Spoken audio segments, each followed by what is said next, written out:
Welcome to this DaVinci Resolve Fusion node breakdown. Today's node is the Film Grain node, and this is another DaVinci Resolve effects available within Fusion, and unfortunately it is studio version only. But let's go ahead and jump in, and we're going to build upon our film damage node we did yesterday. So first let's go ahead and hit Shift Space and add a film damage node. We're going to go ahead and add that, and on our film damage node, I'm going to right click on our film damage, go to settings, load, and load our setting we created yesterday. So now we've got some film damage going on.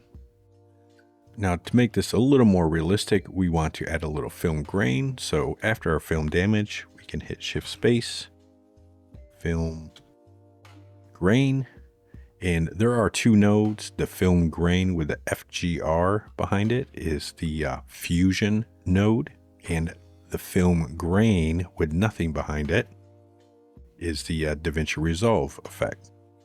So we're going to go ahead and add that film grain, and we're going to look at what's going on. So under our film grain, we have our film grain process, which is basically the type of film we're going to be using. And by default, it's set to 16 millimeter, which we like. So we're going to go ahead and leave that on 16 millimeter. We have a composite type, whether it's overlay, whether it's being multiplied, whether we're darkening it,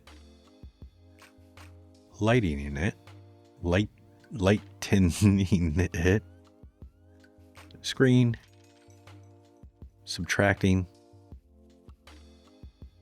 using hard light, using soft light, using linear light, using vivid light, pin light,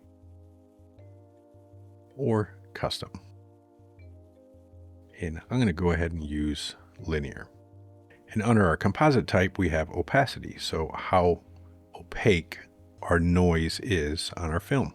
Under here, we have the option to use grain only, or we can freeze that so our grain isn't moving, it's just stagnant. So we can make it look like a old lens if we need to. We can unfreeze it and make it look like actual film grain. In our grain parameters, we can change the texture of our grain, which is basically the overall sizing of our grain. And if I select grain only, you can see what that is doing.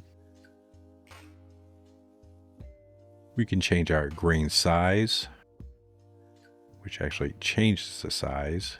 And if I do these independently, change our grain size, and then change our texture, you can see it's slightly different. We can change our grain aspect ratio,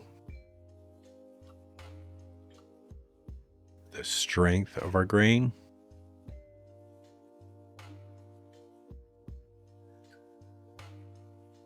we can offset it,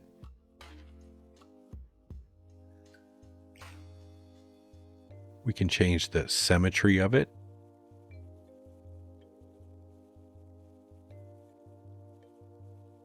we can change our softness, which is going to add a little blur to it.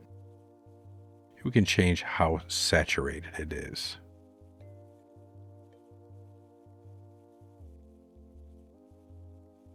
Under our advanced controls, this is where we can change the coloring of our actual grain. So we can add red if we want. We can add green. We can add blues. We can change the shadows of our grain.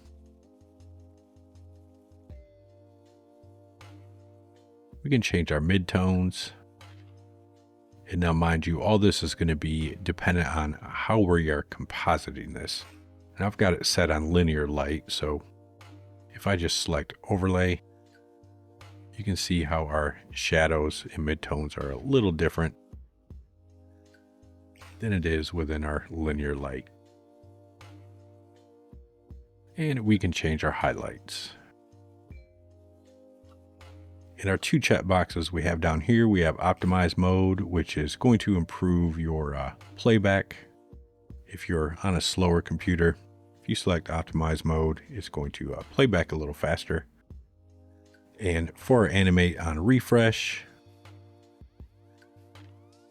if I turn this on, every time I change the slider, it's going to change. So you kind of get a better feel of how that's going to look when it's playing.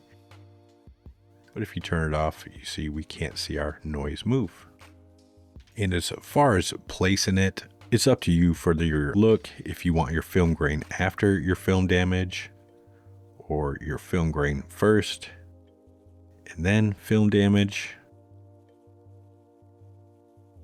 So whatever look you're going for is what's going to work best for you. There's no right way, no wrong way. So it is up to you. So that is the film grain node. I will see you in the next node breakdown.